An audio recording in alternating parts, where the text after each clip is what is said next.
Hello everyone, welcome to my YouTube channel. આજે આપણે બનાવી રહ્યા છીએ એકદમ નવી સ્ટાઇલથી આલુ પરોઠા.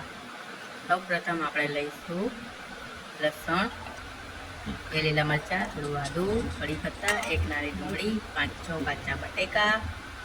પછી તેને આપણે ક્રશ કરી લઈશું. પેસ્ટને કડાઈમાં કાઢ્યા પછી તેમાં 1 ચમચી હળદર, 1 ચમચી લાલ મરચાં પાવડર, 1 ચમચી ધાણા જીરું, સ્વાદ અનુસાર મીઠું, 1 ચમચી ગરમ મસાલો, થોડી કોથમીર, જરૂર મુજબ અજમો,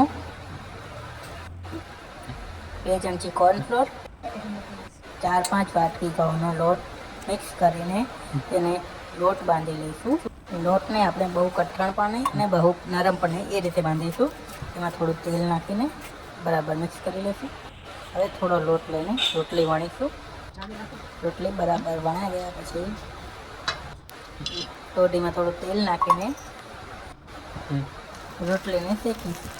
રોટલી શેકાઈ ગયા બાદ બીજી રોટલી વણીને તેમાં ચીલી ફ્લેક્સ મિક્સ કરીશું, થોડી ડુંગળી અને ચાટ મસાલો એડ કરીશું અને બરાબર વણી લઈશું. રોટીમાં થોડું તેલ નાખીને રોટલીને આપણે શેકી લઈશું. તૈયાર છે નવી સ્ટાઇલથી aloo paratha. Thank you for watching.